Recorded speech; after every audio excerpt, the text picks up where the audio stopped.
My name is Jennifer Nash. I'm the director of the Gender, Sexuality, and Feminist Studies program at Duke University. It is my immense pleasure to welcome you to the 19th Annual Feminist Theory Workshop.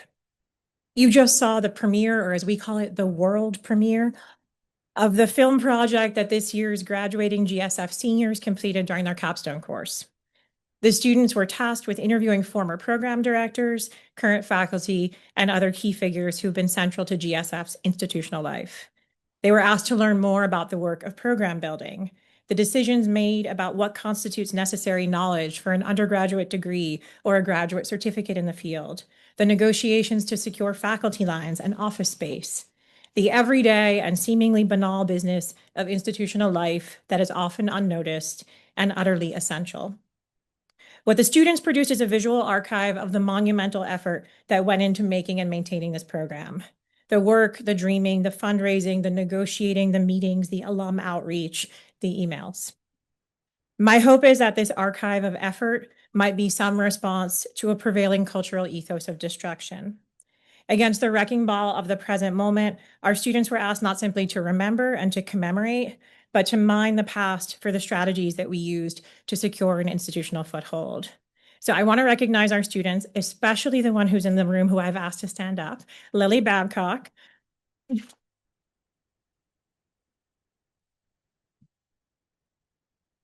And our other graduating students, Willow Kaplan, Lorelei Davis, and Ashley Padilla-Vences, for their tremendous work on this project. And I especially want to thank the magician, my point guard in all things, Lauren Henschel, for her work directing, filming, and editing. Thank you.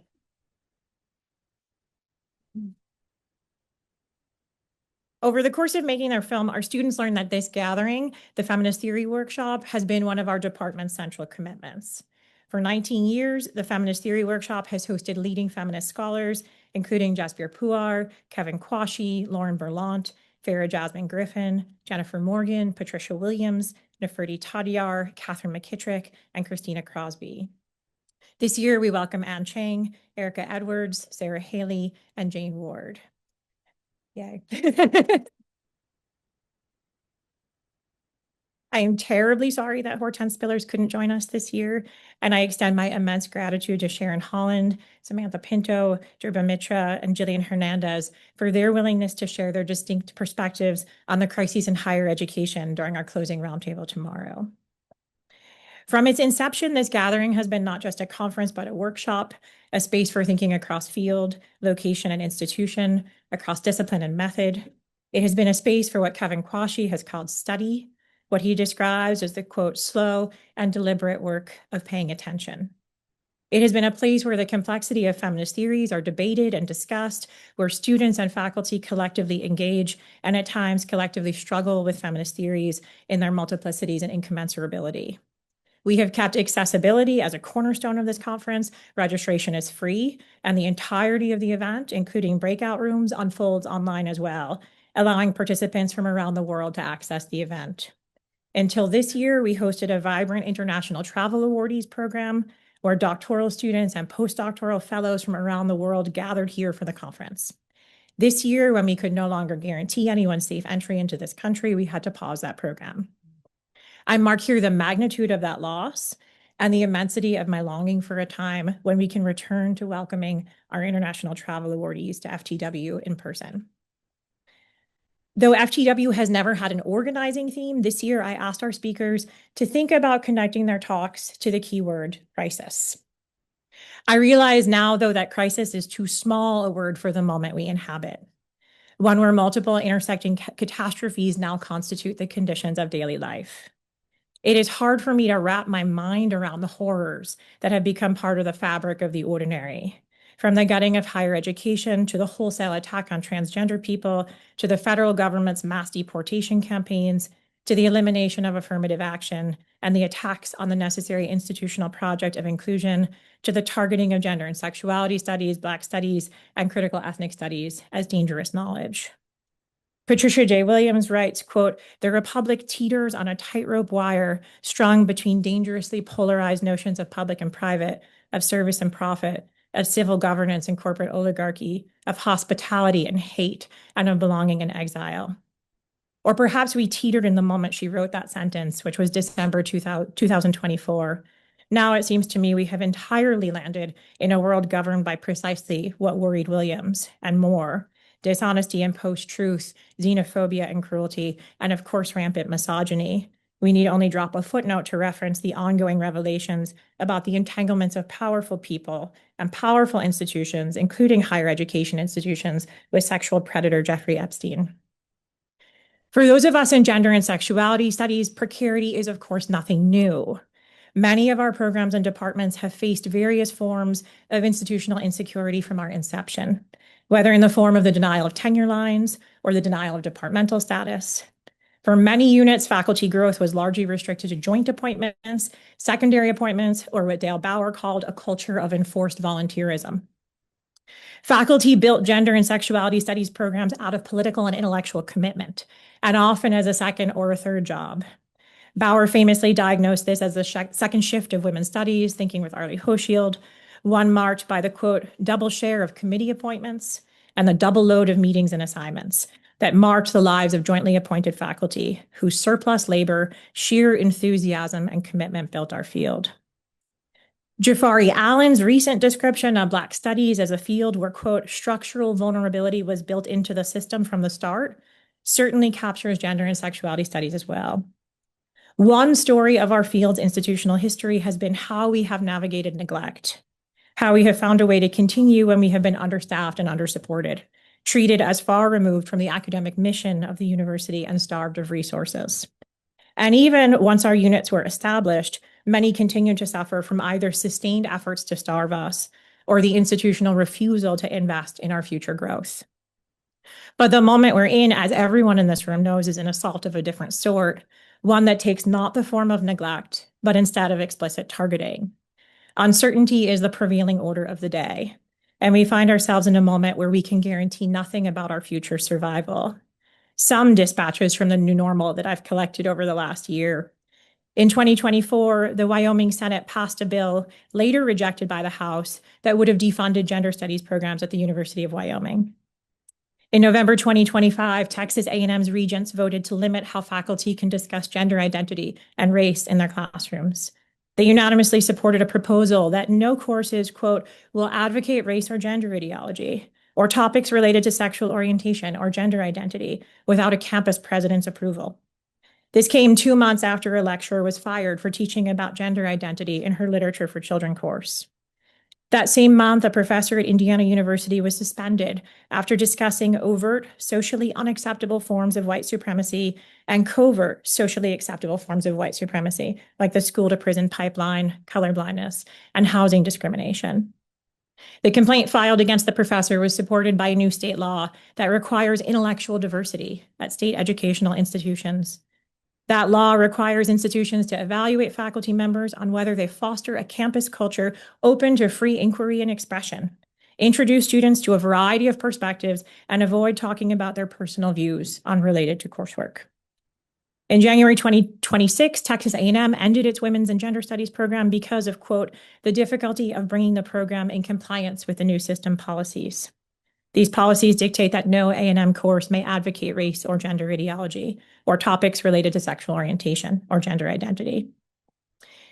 In February, which is last month, the University of Texas approved a policy asking faculty members to, quote, eschew topics and controversies that are not germane to their classes. The new policy states that faculty must, quote, not attempt to coerce, indoctrinate, harass, or belittle students, especially in addressing controversial subjects and areas where people of good faith can hold differing convictions. And that same month, and in something that was pretty widely reported, University of Texas announced that it would consolidate African and African diaspora studies, women's gender and sexuality studies, American studies, and Mexican American and Latino studies into a single social and cultural analysis department. More than 800 students are pursuing majors, minors, and graduate degrees across the departments, according to Save UT, a faculty group opposed to the merger. I'll say as a footnote that Jafari Allen writes that, quote, social and cultural analysis is what the university reaches for when the political conditions require withdrawal, a container bland enough to absorb multiple scholarly traditions without scandal, whose name announces in advance that no particular intellectual tradition is in charge. And we might remember that the task of dismantling gender and sexuality studies started earlier. We might recall 2023, when Florida's new college announced that it was abolishing gender studies altogether. Chris Rufo, whom Governor Ron DeSantis put on New College's board of trustees, bragged that New College would be, quote, the first public university in America to begin rolling back the encroachment of gender ideology and queer theory in its academic offerings. While the stories of closures and consolidations appear on the front page of the New York Times and the Chronicle of Higher Education, those of us in gender and sexuality studies programs know that there is another story that is as important to our daily lives: the everyday threats of researching and teaching in a field that has become a public enemy. After all, we work in a field whose key term gender, like DEI, like queer, like transgender, has been slated for erasure, marked as a woke word, and taken as evidence that the university is a place of indoctrination rather than critical thought, or perhaps that critical thought and indoctrination are synonymous. We hear about our colleagues being doxxed, threatened, and surveilled. These practices of terror have also become part of the new normal, alongside political violence, death threats, and professor watch lists.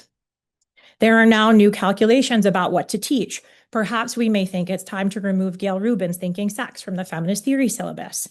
Or perhaps the intro course no longer needs to read Valerie Solanas' Scum Manifesto or June Jordan's poem about police violence.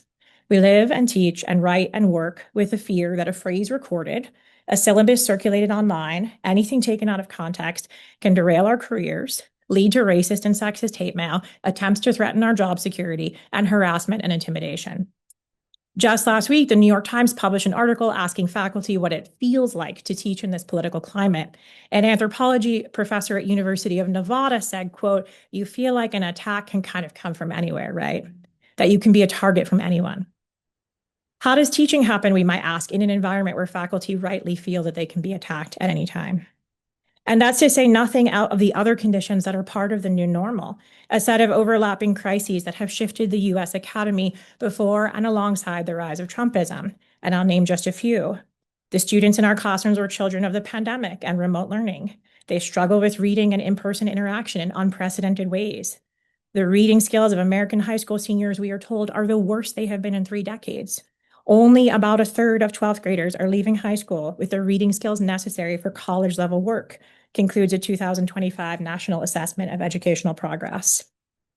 Our students are the first generation to be admitted to college after the final fall of affirmative action. In the first year of college admissions following the Supreme Court's 2023 final gutting of affirmative action in the fair admissions cases, the top 50 colleges and universities report that Black freshman enrollment is down by 27%, and Latino enrollment down by 10%. Our universities have grabbed the runaway train of AI, purchasing and celebrating technological tools before anyone has had a moment to fully understand their impact. We work on campuses whose agreements with the federal government found some of us in depositions last spring, find colleagues and students fearful of arrest, deportation, or disappearance, and others newly empowered to report us for out-of-turn speech. The question then becomes, how do we work knowing we are the target? What does it mean to research and teach and write when there is often one question in the back of your mind? How worried should I be about my future, my department's future, my field's future? And if our survival isn't guaranteed, what does holding on in the present look like? What are the practices and strategies of preserving our field, our syllabi, our bodies of knowledge? And how do we archive our work when we know that now that the surveillance apparatus too is looking at our journals, our department websites, our syllabi, and the like? In a moment of profound political depression, to think with Anne Cvecovich, which can easily lead to a feeling of being profoundly politically stuck, what are the demands that are worth articulating? Demands of our institutions, demands of our professional organizations, demands of ourselves and our colleagues. What are the forms that those demands should take? As I was preparing these remarks, I found myself returning to E. Patrick Johnson's now canonical 2001 essay, Queer Studies, or almost everything I know about queer studies I learned from my grandmother. Johnson famously asks, quote, "What is the utility of queer theory on the front lines, in the trenches, on the street, or any place where the racialized and sexualized body is beaten, starved, fired, cursed, indeed where the body is the site of trauma?" Johnson's concerns are different than mine. We might even say his are the concerns of a different political moment. He was worried about what he called queer theory's failure to focus on materiality and what he famously called the race trouble here in queer theory. But I want to repurpose the questions he poses for a moment where our field constitutes the front lines and the trenches. where the racialized and sexualized body and teaching about that body, which is what we do in our classes, is ground zero of the culture wars. What I hope we might do this weekend together is ask what kinds of feminist and queer theories do we need when both our classrooms and our bodies of knowledge are the cultural frontline. If crisis is merely the drumbeat of the ordinary, how might we sharpen our feminist theoretical tools to help us understand and respond to this moment? And how might we also think about the feminist theoretical tools that simply aren't serving us anymore? Which means not to dispose of them, but to recognize that their critical edge might not be compatible with the particular challenges we face now. I'm eager to have us collectively map and explore the new institutional vocabulary of this moment: merger, consolidation, reorganization, right-sizing, realignment, budget reconfiguring, and the like, precisely because it is this new vocabulary that often leads to our programs and departments being cut or consolidated, shrunk, or rendered unrecognizable. And while I'm interested in what has happened to gender and sexuality studies programs and departments under this political regime, I'm equally invested in how we work to preserve a broader, rich feminist academic ecology.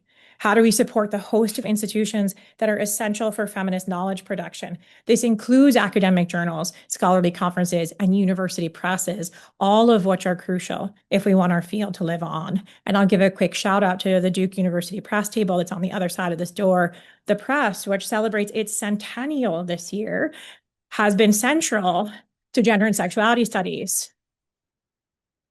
So please stop by their table, buy a book or two. When I was preparing my opening remarks for this year, I opened my file from last year and found the following sentences. This is me quoting me, which is weird. I am marking my own feminist grief, one that is intensified by my location here at an institution that simply keeps going on as if the world isn't crumbling around us. By naming a kind of feminist grief, I want to mark that while the conditions we find ourselves in aren't unexpected, I am certainly not surprised by the deathly commitments of the current administration. I am surprised by how bad it all feels. Here I am a year later in what seems like an endless state of grief at all that has been taken from us. The project of diversity, however problematic and fraught it was, Roe v. Wade and access to reproductive health care, academic freedom, the right to dissent, classrooms that were marked by the free exchange of ideas and the possibility of trying on new concepts and speaking openly. In the midst of this long season of loss, in the middle of what Patricia J. Williams calls the panic of this deadly world, on the precarious ground on which we meet, my hope is that we can be animated by a desire to think of what is required of us as feminist scholars, as this world attempts to undo us and the work we produce. I see this weekend as an important opportunity to study and to take time together in the increasingly rare and increasingly precious site of feminist gathering. So I want to conclude with a few requests and some important notes of gratitude. Requests. This is one of the largest FTWs we have ever had, which is great. We have a very full room, both here and virtually. Hi to the 300 people who are online. And many folks will want to ask questions after talks. Our moderators will do the very best to get as many questions in as possible. I will ask that you offer your patience as we navigate this full room and the time required to move the microphones around. For all the talks for the next 2 days, the Q&A will work that we'll call on someone on the right side, someone in the middle, someone on the left side, Tanya on Zoom, repeat. Okay, which reminds me, please make sure you wait for the microphone to get to you before posing your question. This will ensure we can all hear each other and that those on Zoom can hear as well. Please wear your badge at all times as you enter and exit Penn Pavilion. You'll need it to get in and out of the conference. For the graduate students in the room, you will need it to attend the gathering tomorrow evening. The most important thing that I want to say today is some essential words of gratitude. You can find the long list of FTW co-sponsors on your program. I want to particularly thank the many departments and programs here at Duke that have long been friends of the Feminist Theory Workshop. This year, in times of severe budgetary constraint, I particularly appreciate the departments that see the value of this workshop to the educational mission of our university. I also want to thank the Trinity College Dean's Office, hi Gary Bennett, for their support. It means a lot. It takes a lot of work to sustain an event of this scale every year. And so I want to thank the GSF directors before me, the great Robin Wiegman, Ranjana Khanna, and Allison, Priscilla Wald, and Jolie Alcott, all of whom have played a tremendous role in the vitality of this gathering. I especially want to thank Robin for having the tremendous vision to start FTW and for her regular reminders of the importance of keeping it going. I want to thank our graduate student workers for helping everything run smoothly this weekend. R. Morris Levine, Jack Sheary, Cyprine Keynes, TJ Bryant, and Katie Carruthers. Everything you see in this room seems effortless. It's actually the result of the tremendous effort of the GSF staff. I want to again thank Lauren Henschel, Amanda Archambault, Tanya Rispoli, and Sitlali Alanis for all of their work planning the event. I want to particularly celebrate Kayla McManus Vienna. Kayla has done it all and then some. The work of organizing and executing this conference takes a full year. On Sunday, after we catch up on March Madness scores, we will begin planning next year's FTW.